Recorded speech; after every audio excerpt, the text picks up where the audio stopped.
The massive crystal dome of the Galactic Council stretched endlessly above the assembled representatives.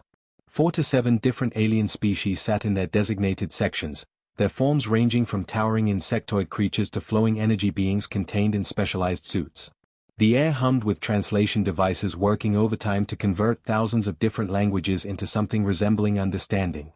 Ambassador Velthak stepped onto the central platform. His silver skin reflected the artificial suns that lit the chamber, making him appear almost godlike to the lesser species watching from the gallery. The Arctarian Empire had ruled this section of the galaxy for over 50,000 years, and Velthak carried himself with the confidence of absolute authority. Fellow members of the Galactic Council, he began, his voice amplified through the chamber's acoustic systems. We gather today to address a threat unlike any we have faced in recorded history. A holographic display materialized above the platform, showing a small blue-green planet orbiting a yellow star. Earth looked peaceful from this distance, its white clouds swirling over continents that seemed almost quaint compared to the massive citiplanets of the more advanced civilizations. This is Earth, Velthak continued, home to a species that calls itself human. 200 years ago, they were confined to their single world, barely capable of reaching their own moon. Today, they have spread to 17 star systems and show no signs of slowing their expansion. Murmurs rippled through the assembly. The Zephyrian delegate, her crystalline form chiming softly, raised one of her 4 arms. Surely expansion is natural for any developing species, Ambassador. What makes these humans different? Velthak's expression darkened. What makes them different is their complete disregard for galactic law and order. They establish colonies without permission. They ignore established trade routes. They refuse to acknowledge the authority of species far older and wiser than themselves. The holographic display shifted to show human settlements scattered across multiple worlds. Each colony bustled with activity, and even from orbital images, the aggressive industrialization was clear. Humans built fast and built big, transforming entire landscapes within decades. But most disturbing of all, Velthak said, his voice dropping to emphasize his words, is their rate of technological advancement. In the past century alone, they have developed faster-than-light travel, quantum communications, and energy weapons that rival our own. At their current pace, they will surpass most council members within a few hundred years. A ripple of concern passed through the chamber. The Corvani representative, his elderly features weathered by millennia of service, spoke up. Perhaps we should consider peaceful integration. Offer them membership in the council. Several species immediately objected. The Veltar delegation, their pale forms flickering with bioluminescent patterns of distress, transmitted their concerns directly into the translation network. Impossible. Humans are too chaotic, too unpredictable. They wage wars among themselves while simultaneously cooperating on massive projects. Their psychology is incompatible with galactic civilization. Velthak nodded approvingly. The Veltar speak wisdom. Humans represent chaos incarnate. They cannot be trusted with advanced technology or galactic responsibilities. Which is why I propose Planetary Containment Protocol 7. The chamber fell silent. Even the youngest species knew what Protocol 7 meant. It had been used only twice in galactic history, both times against species deemed too dangerous to coexist with civilized society. The holographic display changed again, showing Earth surrounded by a web of enforcement stations and patrol routes. Under Protocol 7, human activity will be restricted to their home solar system. Their colonies will be evacuated and repurposed for more suitable species. Humans will provide raw materials and labor to the galactic community under proper supervision. You speak of slavery, the Corvani representative said quietly. I speak of necessity, Velthak replied without hesitation. Humans are a young species with dangerous tendencies. Like children, they require guidance and boundaries. We offer them the chance to contribute to galactic civilization while preventing them from destabilizing the peace we have maintained for millennia. On Earth, millions of miles away, President Lee Jiwon sat in the emergency session of the newly formed Terran Council. The live transmission from the Galactic Council played on screens throughout the room, and the faces of world leaders showed a mixture of anger and disbelief. General Park Min-ho leaned forward in his chair. They're actually going to vote on this. It's just talk, said the European representative. They can't possibly expect us to simply surrender everything we've built. President Lee watched as the Galactic Council prepared for their historic vote. Around the chamber, species that had never even visited Earth prepared to decide humanity's fate. The irony was not lost on her that beings who called humans chaotic and unpredictable were about to make a decision based on fear rather than facts. The voting began with a formal reading of Protocol 7. Each species cast their vote through their designated console, and a massive display showed the running tally.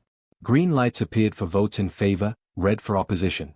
The Arcturians voted first, their green light blazing bright. The Zephyrians followed, then the Veltar, then dozens of others. Green light after green light filled the display until it became clear that humanity's fate was sealed. When the final tally appeared, the chamber erupted in a mixture of approval and dismay. 38 civilizations had voted to enslave humanity. Only 9 had opposed the measure. Velthak stepped back onto the platform, his satisfaction evident. The motion passes. Enforcement fleets will be dispatched immediately to implement Protocol 7.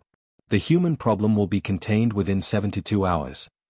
As the Galactic Council session ended and the representatives began filing out, none of them noticed the small human observation drone that had been recording everything from a maintenance shaft. The device transmitted its data across the galaxy in quantum bursts, carrying news of the vote back to Earth faster than any official announcement. President Lee received the transmission just as the formal ultimatum arrived through official channels. She read both messages carefully, then looked up at the assembled world leaders who had placed their trust in her leadership. "Gentlemen, ladies," she said calmly, "it appears we have severely underestimated how much the galaxy fears us. Perhaps it's time we gave them a proper reason to be afraid." The world changed in 72 hours. Not because of the alien ultimatum, but because of what humanity did in response. Admiral Kim Hyeri stood on the observation deck of the newly constructed Terran Command Center in Seoul, watching as the last national flags were lowered around the globe. Below her, soldiers from every nation worked side by side, their different uniforms already being replaced by the simple gray and blue of the Terran Defense Force.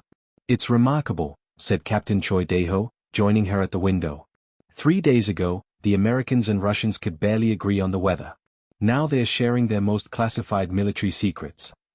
Kim nodded, still amazed by the transformation she had witnessed. When the Galactic Council's ultimatum reached Earth, something extraordinary had happened. Old enemies became allies overnight. Governments that had spent centuries fighting each other suddenly found themselves working toward a single goal: survival. The process had been surprisingly simple. Every world leader had received the same message from President Lee Ji-won: they want to make us slaves. Are you willing to die free, or live in chains? The responses had been unanimous. Within hours, the United Nations had dissolved itself, replaced by the Terran Coalition. National militaries merged into a single command structure. Scientists shared research that had been classified for decades. "Admiral," Lieutenant Han Se-young called from the communication station. "We're receiving the official Arcturian message now." The main screen flickered to life, showing the intimidating form of Ambassador Velthak. His silver features were set in what humans had learned to recognize as an expression of supreme confidence. Behind him, the impressive technology of an Arcturian command ship gleamed with the promise of overwhelming force. "Humans of Earth," Velthak began, his translated voice carrying the tone of absolute authority, "the 72-hour grace period has expired.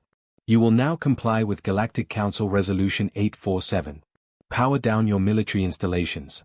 Recall your colonial fleets. Prepare your population centers for processing." The Admiral's jaw tightened as the alien continued his demands.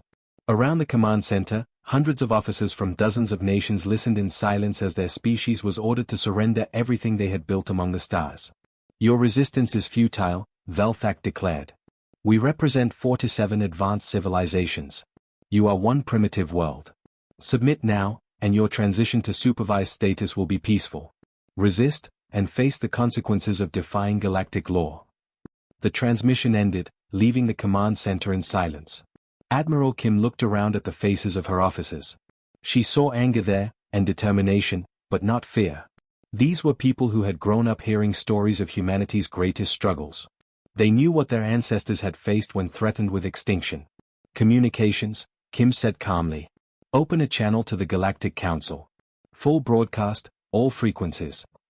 Captain Choi stepped forward. "Admiral, are you sure about this? Once we respond, there's no going back." "There was no going back the moment they decided we were slaves," Kim replied. "Send the signal." The response that followed would be studied by xenobiologists for centuries to come, not for its words, but for what it revealed about human psychology under extreme pressure. Admiral Kim stood straight, her hands clasped behind her back, and spoke directly to 4 to 7 alien civilizations with the calm confidence of someone who had nothing left to lose. I am Admiral Kim Hyeri, Supreme Commander of the Terran Defense Force, speaking for all humanity. We have received your ultimatum. We have considered your demands. Our answer is no. Throughout the galaxy, alien leaders stopped what they were doing to listen. Never before had a species facing Protocol 7 responded with anything but terrified compliance. You call us primitive, Kim continued, but we prefer the word young. You call us chaotic, but we call it adaptable. You see our conflicts as weakness, but we see them as proof that we refuse to accept the unacceptable. On the bridge of the Arcturian flagship, Velthak watched the transmission with growing disbelief. This was not how primitive species were supposed to behave. You voted to enslave us because you fear our rapid advancement, Kim said. That fear is justified, but not for the reasons you think. You fear us not because we might become like you, but because we might show the galaxy what you have forgotten. The Admiral paused, letting her words sink in across light years of space. We know about your enslaved species. We know about the worlds you have conquered and the peoples you have broken. We know that your great galactic civilization is built on the backs of those too weak to resist you. But we are not weak, and we will not be broken. Behind the Admiral, the massive displays showed human colonies throughout the galaxy. Instead of evacuating as ordered, the settlements were bustling with increased activity. Ships were launching, not fleeing toward Earth, but spreading out to defensive positions. You gave us 72 hours to surrender, Kim said, her voice growing stronger. We used that time to prepare. Not for surrender, but for war. You want our worlds? Come and take them. You want our freedom? Come and try to steal it. But know this: we are not the same species you studied from afar. We are not the divided, squabbling race you expected to dominate. The Admiral stepped closer to the camera, and every alien watching could see the absolute determination in her human eyes. We are humanity united. We are every human who ever fought for freedom, every human who ever died rather than submit, every human who ever looked at impossible odds and said not today. We are not your subjects. We are not your slaves. We are your worst nightmare, a species with nothing left to lose and everything worth fighting for. The transmission ended, leaving 4 to 7 civilizations in stunned silence. They had expected begging or bargaining. Instead, they had received a declaration of war from a species that should have been terrified. Ambassador Velthak stared at the blank screen for a long moment, then turned to his tactical officer. Prepare the enforcement fleet. It seems the humans require a demonstration of our power. But deep in his mind, a small voice wondered if perhaps they had made a terrible mistake. Retry SF. The Arcturian enforcement fleet dropped out of hyperspace at the edge of Earth's solar system, expecting to find a primitive world cowering behind outdated defenses. What they found instead made even veteran commanders question their senses. Fleet Admiral Zexthan studied the tactical display with growing confusion. Where Jupiter should have been a simple gas giant, the massive planet now bristled with defensive stations. Artificial rings of metal and energy surrounded it like the armor of some impossible war god. The asteroid belt had been transformed into a maze of weapons platforms and hidden bases. This is impossible, muttered his tactical officer. Our intelligence reports showed no significant military presence in this system just months ago. Captain Yang Xiaokman watched the alien fleet from the bridge of the Terran destroyer Indomitable, one of 50 human ships hidden among the asteroids. His crew was young, most barely out of the academy, but they had trained for this moment their entire lives. Lieutenant Han Suyong, his weapons officer, checked her console for the 100th time. Captain, the alien ships are massive, she whispered. Each of their dreadnoughts is 10 times our size. Yang smiled grimly. Size isn't everything, Lieutenant. Remember what they taught us in tactics class: it's not the size of the ship, it's the size of the fight in the ship. Throughout the solar system, similar scenes played out on dozens of human vessels. Crews that had never fought together before worked with the seamless coordination that only comes from shared purpose. The humans had spent their 72 hours of preparation not just unifying their command structure, but sharing every piece of military technology they possessed. The Chinese quantum drive systems merged with American weapons technology. Russian armor plating combined with Korean electronics. European shield generators powered by Japanese fusion reactors. In 3 days, humanity had achieved technological integration that had taken other species centuries to accomplish. Admiral Zexthan opened a communication channel to the planet below. His translated voice boomed across human receivers with the confidence of absolute superiority. Primitive humans, this is your final warning.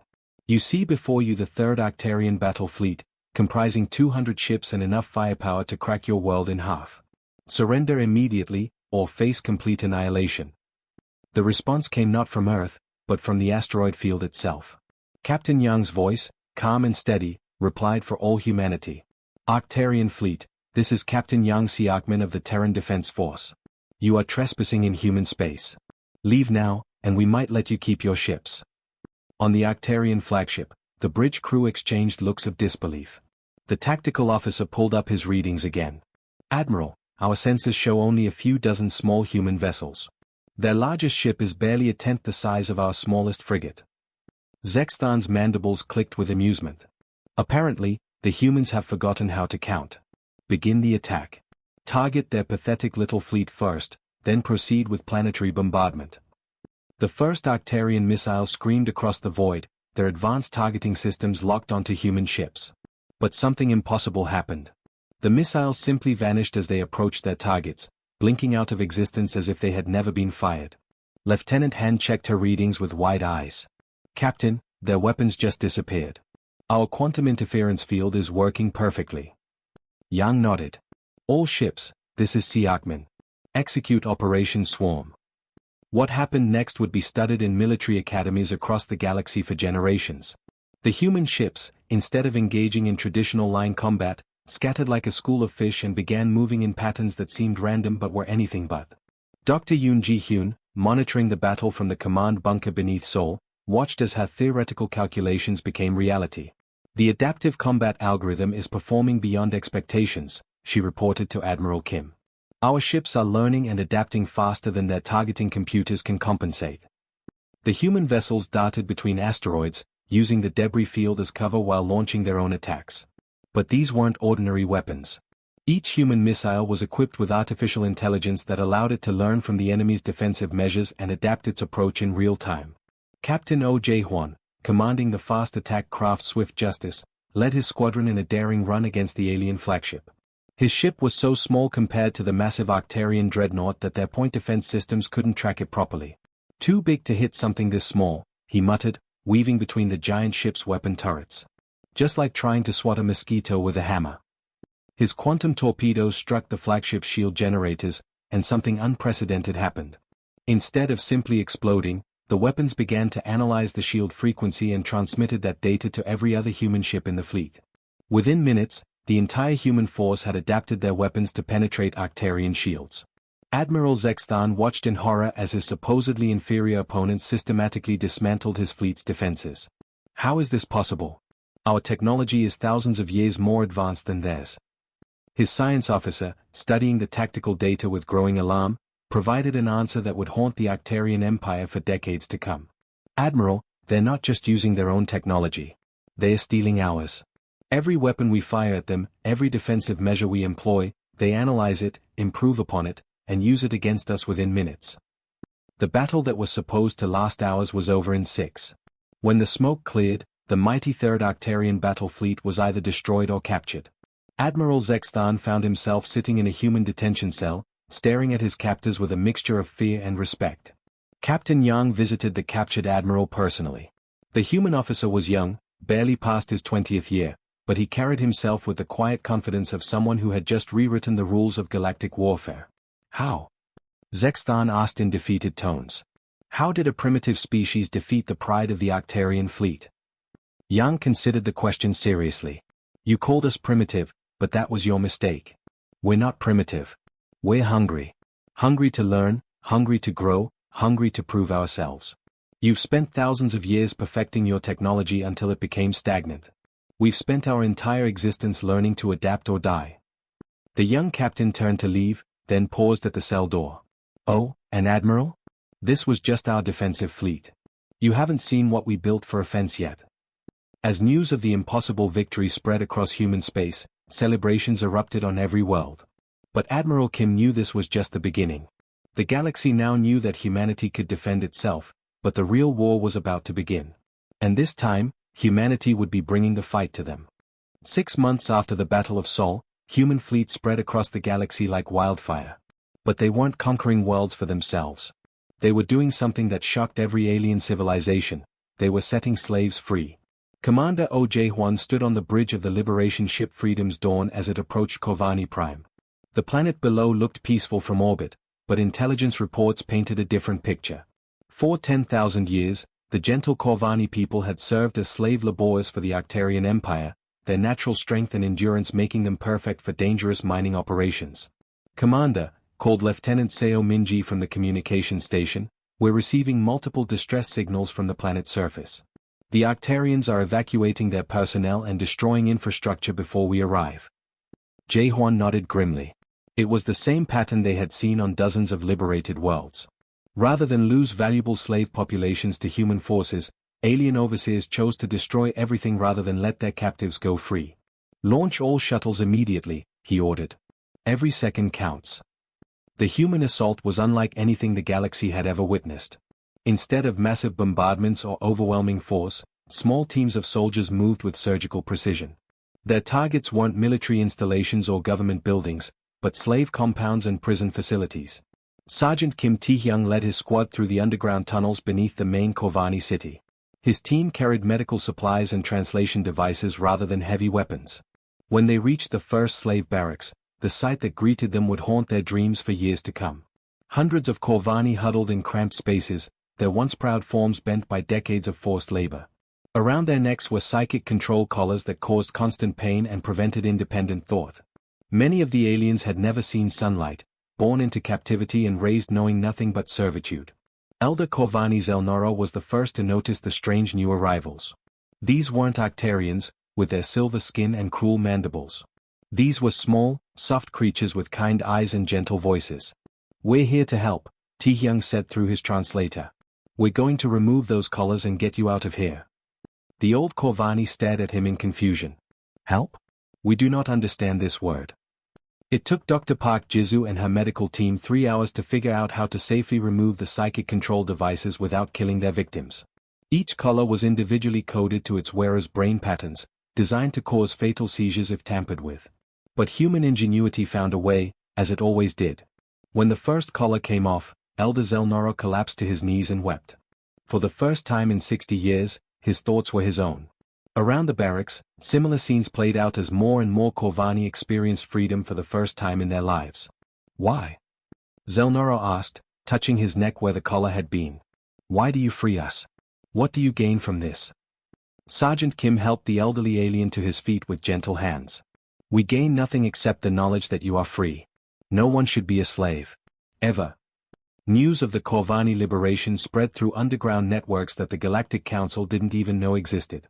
On Veltar Prime, the enslaved computer brains that served as living processors for the alien internet began sending coded messages to human forces. On Kethmore, gladiator slaves who had fought for alien entertainment started planning uprisings. Captain Yoon Hannah commanded the strike force that liberated the Veltar homeworld. Her ships arrived to find something unprecedented. The slaves had already begun freeing themselves.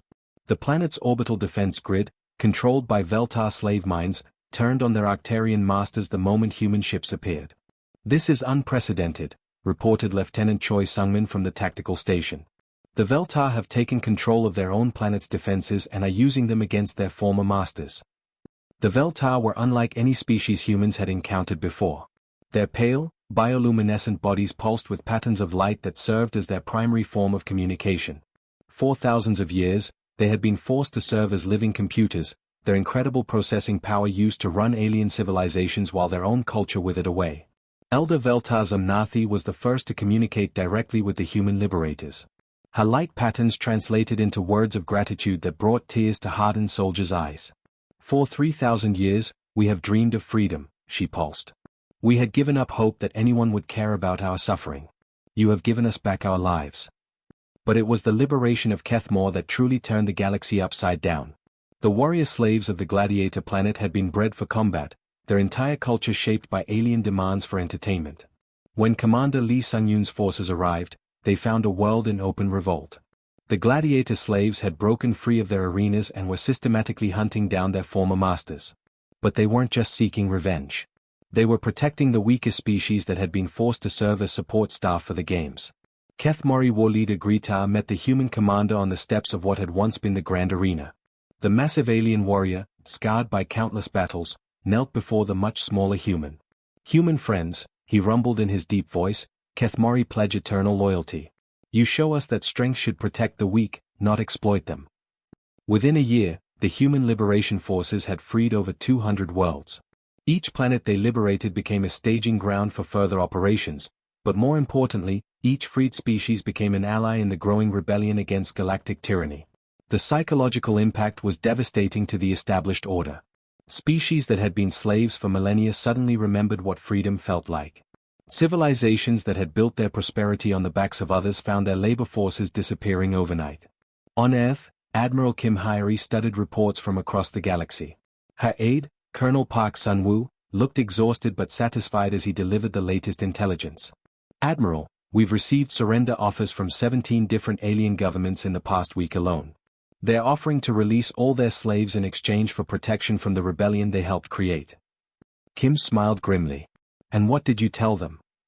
"The same thing we've told all of them," Park replied. "Freedom isn't something you negotiate. It's something you give freely, or it's something we take by force." The galaxy was learning a hard lesson about humanity. They had expected conquerors seeking empire and wealth. Instead, they found liberators willing to die for the simple principle that no being should be enslaved by another. And the freed species were learning something equally important, that freedom, once tasted, was worth any sacrifice to preserve. The great crystal chamber that had once housed the mighty Galactic Council now felt like a tomb. Where 47 proud civilizations had once sat in judgment of humanity, only broken delegates remained, their postures bent with defeat and desperation. Ambassador Velthak knelt on the polished floor before Admiral Kim Hyori, his silver carapace dulled and cracked from months of hiding in the Outer Rim territories. Around him, representatives of 38 alien species waited in silence, their earlier arrogance replaced by the hollow look of those who had lost everything they thought they controlled. The chamber itself bore scars from the liberation wars. Burn marks crossed the walls where human forces had breached the supposedly impregnable defenses. The Great Seal of Galactic Authority lay shattered on the floor, its pieces scattered like broken dreams of eternal dominion. Admiral Kim stood before her former enemies with Captain Choi Daeho at her side. Behind them, a small honor guard of human soldiers represented not just Earth, but every liberated world in the galaxy. Among them stood former slaves, Corvani miners, Veltar processors, Kethmari gladiators, and dozens of other species who had lived to see freedom. "We surrender," Velthak whispered, his voice barely audible through the translation matrix. "Unconditional surrender. What are your terms?" The silence stretched for long moments. Every alien delegate expected the worst. They had studied human history and knew what conquerors typically demanded: tribute, territory, resources, revenge. After all, these were the same humans they had voted to enslave just 2 years earlier. Dr. Yoon Ji-hyun stepped forward, carrying a simple tablet containing humanity's demands. The document was surprisingly short for something that would reshape galactic civilization. She handed it to Velthak, who read it with growing confusion. "I do not understand," the Octarian ambassador said, looking up at Admiral Kim. "These terms, they make no sense." Kim's expression remained neutral. "Which part confuses you, Ambassador?"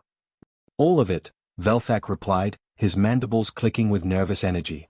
"You demand no tribute. You claim no territory. You require no slave labor from our populations. You ask only that we—" He paused, rereading the document. "That we release all remaining enslaved species and sign a treaty promising never to enslave others again." Captain Choi Daeho spoke for the first time. "Is that so difficult to understand, Ambassador?" The Zephyrian delegate, her crystalline form dim with shame, raised one of her forearms. "But surely you want something for yourselves? Colonies? Resources? Trading rights? You have won the greatest victory in galactic history. You could demand anything." Admiral Kim looked around the chamber at the faces of beings who had never understood what they were fighting against. These aliens had conquered and enslaved for so long that they couldn't imagine any other motivation for war. "We already have what we wanted," Kim said simply. "Freedom. Not just for us, but for everyone." Elder Corvani Zelnara stepped forward from the human delegation. The old alien moved slowly, his body still recovering from decades of forced labor, but his eyes burned with purpose. When he spoke, his words carried the weight of 10,000 years of suffering. "I was born in chains," he said, addressing the assembled alien delegates. "My parents died in chains. My children were born in chains. For my entire life, I believed that slavery was the natural order of things, that some beings were meant to serve others. The chamber remained silent as Zelnaro continued. Then these humans came. They asked for nothing. They offered everything. They fought not to gain slaves of their own, but to ensure that no one would ever be enslaved again. Veltar Elder Zamnathi pulsed with patterns of light that translated to words of simple truth. You created a galaxy built on suffering and called it civilization. The humans showed us what civilization really means, the strong protecting the weak, not exploiting them. Kethmori war leader Gritar's massive form dominated one corner of the chamber. His voice rumbled with the authority of someone who had fought in 1,000 battles. In the arenas, we learned that true strength comes not from defeating others, but from standing up for what is right. The humans taught us this truth with their actions, not their words. Ambassador Velthak looked around at the former slaves who now stood as equals in the chamber where they had once been property to be traded. The reality of what humanity had accomplished finally began to sink in. You could have enslaved us, he said quietly. After what we tried to do to you, after all the suffering we caused, you had every right to make us pay. Instead, you offer us partnership. Admiral Kim nodded. We didn't fight this war to become what we fought against, Ambassador. We fought to create a galaxy where beings like you could never again decide the fate of beings like us. Dr. Park Jizu, who had spent months developing the technology to safely remove slave collars, stepped forward with a holographic display. The Galactic Freedom Charter establishes basic rights for all sentient species, the right to self-determination, the right to refuse forced labor, the right to govern themselves according to their own values. But who will enforce these rights? Asked the Veltar delegate, her bioluminescent patterns flickering with concern. What prevents powerful species from simply ignoring the charter? Captain Yoon Hannah answered from her position among the honor guard. We will. The Terran Alliance doesn't seek to rule the galaxy, but we will defend the freedom of any species that calls for help. The implications were staggering. Humanity was offering not conquest, but protection. Not slavery, but partnership. Not revenge, but redemption. Velthak struggled to his feet, his dignity slowly returning. And if we sign this charter, if we truly release all our slaves and renounce forced servitude forever, you will help us rebuild? You will share your technology with us as equals. That's exactly what we're offering, Admiral Kim confirmed. The galaxy is big enough for all of us, Ambassador. It always was. One by one, the alien delegates approached the simple document that would end millennia of galactic slavery. Each signature represented not just surrender, but the dawn of a new age. As the last alien leader signed the Galactic Freedom Charter, Admiral Kim looked around the chamber at former enemies who were becoming allies, at freed slaves who were becoming equals, at a galaxy that was finally learning what humanity had known all along. Freedom wasn't something you took from others. It was something you gave to everyone, including those who had tried to take it from you. The war was over. The real work of building a better galaxy was just beginning.